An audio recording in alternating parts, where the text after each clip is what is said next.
वाजिये द्वारी कीर्तनाची वारी।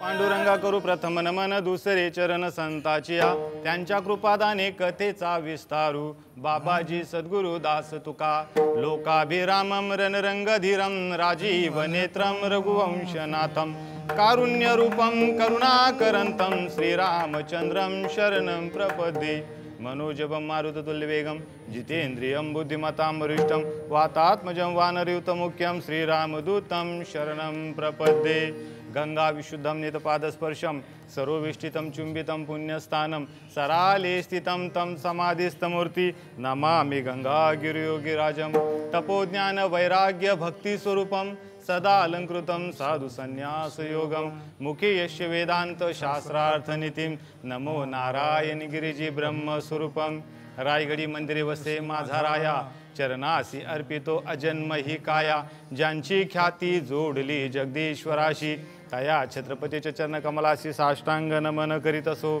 सरस्वती माते द्यावी मज सुरती येतो का कुळती तुझ लागी आपुलिया बाळा सांभाळून घेशी न करी फजिती जना माझी।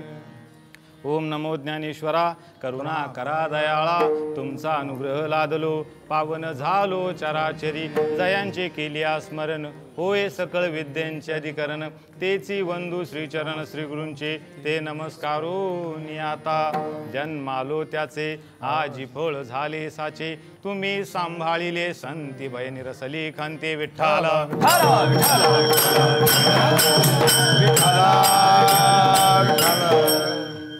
प्रस्तुत प्राप्त प्रसंगी कीर्तन रूपी सेवेसाठी निवडलेला अभंग महान भगवत भक्त महाराष्ट्र भूषण संत शिरोमणी वैराग्याचे पुतळे देहू निवासी आणि महावैष्णव ज्ञानोबा माऊलींच्या विचारांच्या घाटावरती स्वतः स्नान करून इतर समाजाला आत्मज्ञानाची प्रौढी प्राप्त करून देणारं सत्य स्वरूपाचं शांत दांत उदात्त कोमल कोवळ्या अंतःकरणाचे चिरस्थिर अखंडित आणि अखिल कोट ब्रह्मांड नायक भगवान पंढरीश पांडुरंग परमात्म्याचे लाडके लढिवाळ भक्त आणि अखंड हिंदुस्थानचा आराध्य दैवत राजाधिराज महाराज श्रीमंत श्री छत्रपती शिवाजी महाराज शिवरायांचे आध्यात्मिक गुरु विश्ववंदनीय जगद्वंदनीय जगद्गुरु तुकोबराय यांचा तुकाराम गाथेतील बहुतेकांच्या पाठांतरातील बहुतेकांनी ऐकलेला सुंदर गोड आणि उत्कृष्ट असा अभंग आजच्या कीर्तन निरूपणाकरता निवडला आहे। विठ्ठल अभंग जगद्गुरु तुकोबरायांचा आहे। अभंग 4 चरणाचा आहे। या अभंगाद्वारे जगद्गुरु तुकोबराय बाबाजी चैतन्य भेटल्यानंतर परमार्थात आलेली अनुभूती आणि त्यानंतर जन्म सार्थकी लागल्यानंतरचा अभंग आहे। विठ्ठल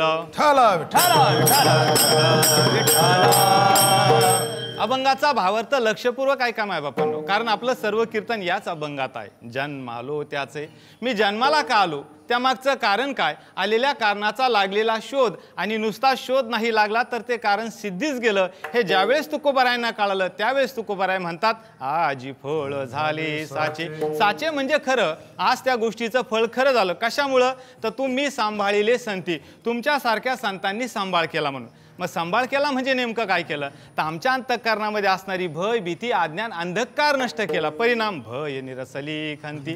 याचा परिणाम काय झाला तर जीवनाला कृतार्थ भाव मिळाला कृतकृत्य झालो का इच्छा केली ते पावलो। जी इच्छा आशा आकांक्षा अपेक्षा होत्या या आमच्या पूर्ण झालेल्या आहेत। आता आमच्या जीवनामध्ये कुठल्याही प्रकारची इच्छा आशा आकांक्षा अपेक्षा उरल्या नाही जीवनाला कृतार्थ भाव मिळाला।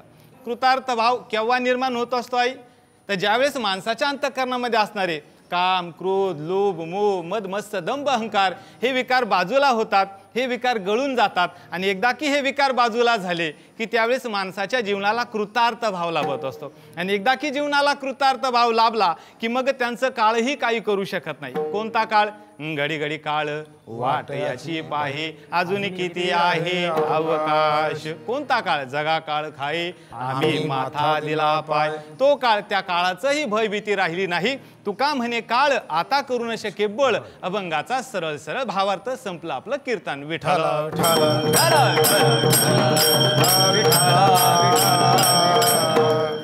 प्रथमतः अखंड हिंदुस्थानचा आराध्य दैवत राजाधिराज महाराज श्रीमंत श्री छत्रपती शिवाजी महाराज आणि शिवरायांच्या चरणी नतमस्तक होऊन त्रिवार मानाचा मुजरा करतो। खरं तर या राजाचे अनंत उपकार आहे मायबाप तुमच्या आमच्यावर। या अखंड हिंदुस्थानच्या मातीमध्ये राजे शिवछत्रपती शिवाजी महाराज जन्माला आलेच नसते तर नसती झाली कथा, नसते झाले कीर्तन आणि नसते उभे राहिले अखंड हरिनाम सप्ताह। औरंगाबाद म्हणजे संभाजीनगर जिल्ह्यातून वैजापूर तालुक्यातून डॉक्टर प्रवीण महाराज दुशिंग पाटील फक्त मराठीच्या माध्यमातून तुमच्या समोर कीर्तनाला उभे राहिलेच नसते। या राजाचे अनंत उपकार आहे। खरं तर भक्ती आणि शक्तीचा संगम या मातीत झाला म्हणून खऱ्या अर्थानं वारकरी संप्रदाय या मातीत जिवंत राहिला। राजे शिवछत्रपती शिवाजी महाराज जन्माला आलेच नसते तर नसती दिसली अंगणात तुळस। राजे शिवछत्रपती शिवाजी महाराज जन्माला आलेच नसते, नसती दिसली अंगणात तुळस आणि नसती दिसले देवळावर कळस। माझे राजे देव नव्हते पण ज्यांच्यामुळे देवळा देव आहे त्या देवाचं नाव म्हणजे राजे शिवछत्रपती शिवाजी महाराज। म्हणून त्या शिवरायांच्या चरणी नतमस्तक होऊन त्रिवार मानाचा मुद्रा करतो। सर्वांनी आवाज द्यायचा आहे, फक्त एकदाच आवाज द्यायचा सांगन सर्वांनी, छत्रपती शिवाजी महाराज की जय। एकदाच प्रत्येकाने, घरात बसलेल्या प्रत्येकाने, माझ्या राजाचा अभिमान स्वाभिमान ज्यांच्या अंतःकरणामध्ये आहे त्यांनी प्रत्येकानेच, तुम्ही सुद्धा टीव्ही समोर रिमोट हातात आहे ना, तुम्ही सुद्धा प्रत्येकाने आवाज द्यायचा आहे। आवाज आवाज ऐसी निकालो कि इतिहास बन जाए, जिंदा तो छोड़ो मुर्दे भी उठकर खड़े होकर छत्रपती शिवाजी महाराज बोल जाए, छत्रपती शिवाजी महाराज की जय, धर्मवीर संभाजी महाराज की जय, हर हर महादेव। आता तुम्ही पेटला, आता मी तुम्हाला विजू देत नाही। विठाला खर तर तुमचं आमचं भाग्य आहे मायबापांनो की हा दुर्लभ असणारा मनुष्य देह तुम्हाला मला अनेक जन्मानंतर मिळाला। बहुता जन्मांती जोडी लागलेशी हाती, त्याहून मोठं भाग्य आहे कुठे मिळाला? पवित्र कुळात पावन देशात मिळाला। पवित्र ते कुळ पावन तो देश जेथे हरीचे दास जन्म घेती।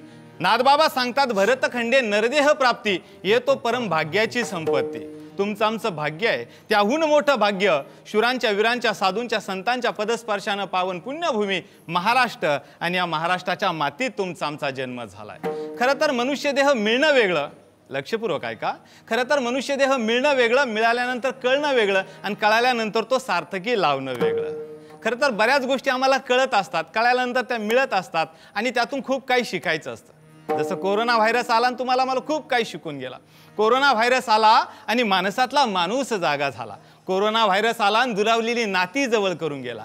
कोरोना व्हायरस आला आणि पद पैसा प्रतिष्ठा श्रीमंती यापेक्षा आपली माणसं जीवन आरोग्य किती महत्वाचं आहे हे सांगून गेला। मंदिराचे दार बंद झाली आणि मंदिरातला भगवंत प्रत्येकाच्या अंतरंगी विराजमान झाला। हे पाहून कोरोना व्हायरस हसला आणि देवाला म्हणाला, देवा तू एवढा मोठा, मी इतका लहान असून सुद्धा बघ तुझं मंदिर बंद केलं। देव हसला आणि म्हणाला, अरे वेड्या तूच नीट बघ, आज प्रत्येक घराचं रूपांतर मी मंदिरात केलं, मी मंदिरात केलं। विठाला आणि असा असणारा भगवंत प्रत्येकाच्या अंतरंगी विराजमान झाला। पण तुम्हाला आम्हाला कळाला का? मी सांगत होतो कळणं आणि मिळणं या वेगवेगळ्या गोष्टी। खरं तर काहींना हा मनुष्य देह मिळाला पण कळाला नाही, काहींना हा मनुष्य देह मिळालाही नाही आणि कळालाही नाही, काहींना हा मनुष्य देह मिळाला आणि कळाला सुद्धा, काहींना हा मनुष्य देह कळाला पण मिळाला मात्र अजिबात नाही। एका मिनिटात सांगतो, लक्षपूर्वक ऐका। तुम्हाला आम्हाला हा मनुष्य देह मिळाला पण कळाला का? कळाला नाही। कळाला असता तर बादिकेचा फाटा झालाच नसता। देवे दिला देह भजन गोमटा आणि तो झाला फाटा बादिकेचा। कळाला नाही। काहींना हा मनुष्य देह मिळालाही नाही आणि कळाला नाही। कुणाला? पशु पक्ष्यांना। पशु काय पाप पुण्य जाणती, उत्तम मध्यम भोग भोगिती। पशु पक्ष्यांना मिळालाही नाही, कळाला नाही। काहींना हा कळाला, कुणाला? संतांना, आणि मिळाला सुद्धा। त्यांची सरली एरझार झाला सफल व्यापार। काहींना हा मनुष्य देह कळाला पण मिळाला मात्र अजिबात नाही। कुणाला? स्वर्गाच्या अमरदिक देवांना। स्वर्गीचे अमर इच्छिता ती देवा आणि मृत्यू लोके व्हावा जन्मामा। असा असणारा दुर्लभ मनुष्य देह तुम्हाला आम्हाला मिळाला। कशासाठी मिळाला? तर तो सार्थकी लावण्यासाठी मिळाला। आणि मनुष्य देहामध्ये आल्यानंतर या देहाचं सार्थक करता येतं आणि जन्म सार्थकी लागल्यानंतरचा अभंग त्याचं चिंतन आजच्या अभंगात आहे। विठ्ठल हा देह सार्थकी लावता येतो, या देहाचं सार्थक करता येतं।